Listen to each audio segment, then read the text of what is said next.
இதனிடையே முன்மொழியப்பட்ட புதிய யாழ்ப்பாண சர்வதேச கிரிக்கெட் மைதானத்தின் கட்டுமான பணிகளும் ஜனாதிபதியின் தலைமையில் இன்று பிற்பகல் ஆரம்பிக்கப்பட்டன.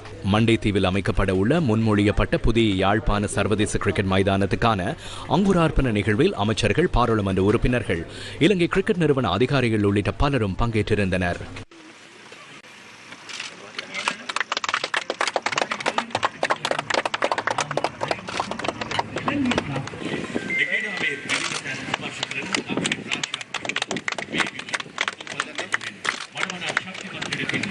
අපේ රටේ ජාත්‍යන්තර ක්‍රීඩාංගන ගණනාවක් තිබුණත් මේ යාපනයේ අද ඉදිවන ක්‍රීඩාංගන ඉතාමත් වැදගත්. எமது நாட்டில் பல சர்வதேச மைதானங்கள் இருந்தாலும் யாழ்ப்பாணத்திலிருந்து ஆரம்பிக்கப்படும் மைதானம் மிகவும் முக்கியமானது. பல விழாக்களை பிரிந்து கொண்டாடுகிறோம். தமிழ் மக்கள் தைப்பொங்கலை கொண்டாடுகின்றனர். ரமடான் பண்டிகையை முஸ்லிம் மக்கள் கொண்டாடுகின்றனர். விசாக் பண்டிகையை சிங்கள பௌத்த மக்கள் கொண்டாடுகின்றனர். நத்தார் பண்டிகையை கிறிஸ்தவ மக்கள் கொண்டாடுகின்றனர். பிரிந்து கொண்டாடும் பல சந்தர்ப்பங்கள் எமக்கிடையே இருக்கின்றன. எனினும் ஒன்றிணைந்து கொண்டாடும் ஒரே ஒரு சந்தர்ப்பமே இருக்கிறது. அதுவே கிரிக்கெட்டில் நாம் அடையும் வெற்றி.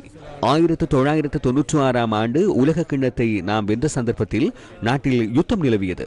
நான் ஒரு விடயத்தை கேள்விப்பட்டிருக்கிறேன். உலக கிண்ணத்தின் இறுதிப் போட்டி நடைபெற்ற சந்தர்ப்பத்தில் போராளிகள் ஆயுதங்களை களைந்து கிரிக்கெட் போட்டியை பார்வையிட்டதாக கேள்விப்பட்டிருக்கிறேன். சகல விடயங்கள் ஊடாகவும் பிரிந்துள்ள மக்களை கிரிக்கெட் ஊடாக ஒன்றிணைக்க முடியும் என்பதையே இது காண்பிக்கிறது.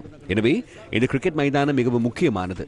இது மைதானம் மாத்திரமல்ல, எமது நாட்டில் நல்லிணக்கத்தை ஏற்படுத்துவதற்கான சிறந்த சந்தர்ப்பம் என நினைக்கிறேன். சிங்கள, தமிழ், முஸ்லிம் இளைஞர்களை உள்ளடக்கிய தேசிய அணி மைதானத்தில் விளையாடும் போது சிங்கள, தமிழ், முஸ்லிம் மக்கள் அனைவரும் இணைந்து கரகோஷம் எழுப்பும் நாட்டையே உருவாக்க வேண்டும். அந்த கனவை நனவாக்க வேண்டும்.